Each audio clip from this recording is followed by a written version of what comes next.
जंगलों से घिरा प्राचीन काल का एक छोटा सा गांव, जहां लोगों की श्रद्धा और भय का संतुलन बना रहता था।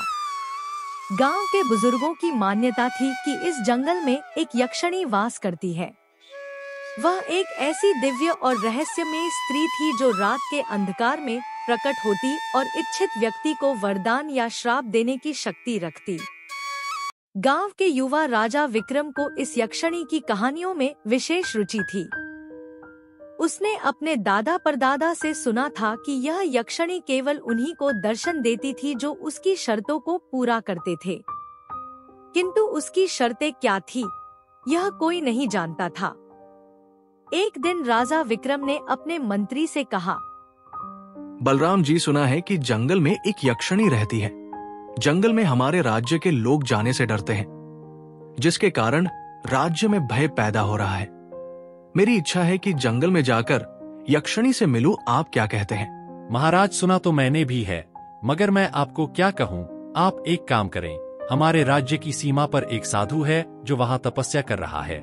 लोग कहते हैं कि वे त्रिकालदर्शी हैं। आप उससे मिले, वे आपको सही सलाह देंगे।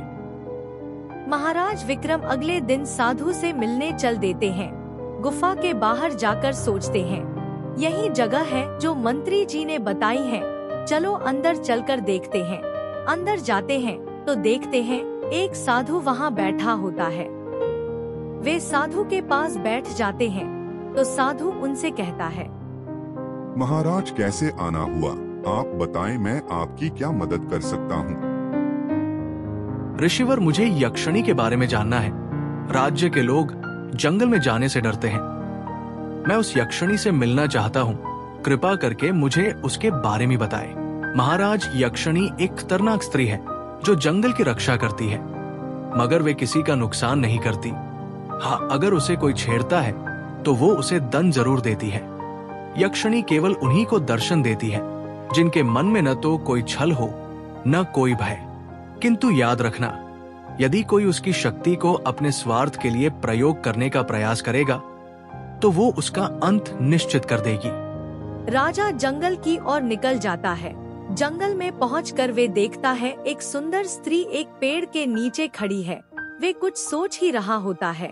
अचानक वे स्त्री उसके पास आ जाती है। एक अद्भुत सौंदर्य से युक्त स्त्री उसके सामने खड़ी थी।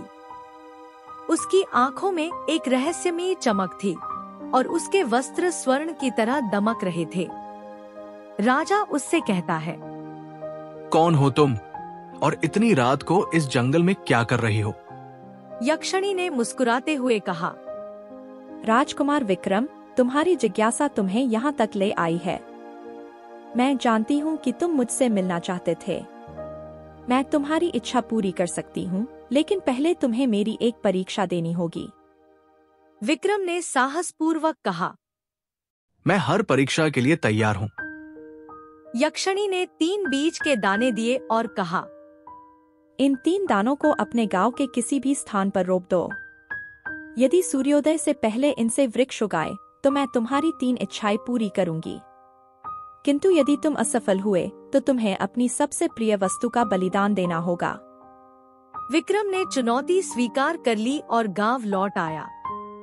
उसने दानों को अपने महल के उद्यान में रोपा और पूरी रात जागकर प्रार्थना करता रहा। समय बीतता गया, किंतु कोई चमत्कार नहीं हुआ। विक्रम को चिंता होने लगी। तभी अंतिम पहर में एक तेज रोशनी फैली और तीनों स्थानों से विशाल वृक्ष उगाए। विक्रम अचंभित रह गया। सुबह होते ही यक्षिणी प्रकट हुई और मुस्कुराकर बोली, विक्रम, तुमने परीक्षा उत्तीर्ण कर ली।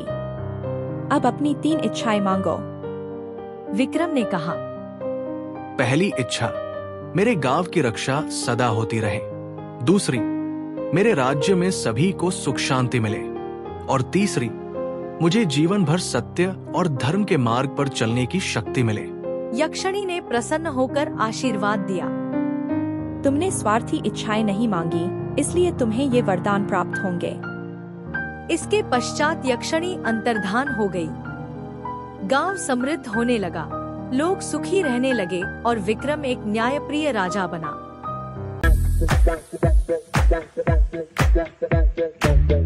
Thank you.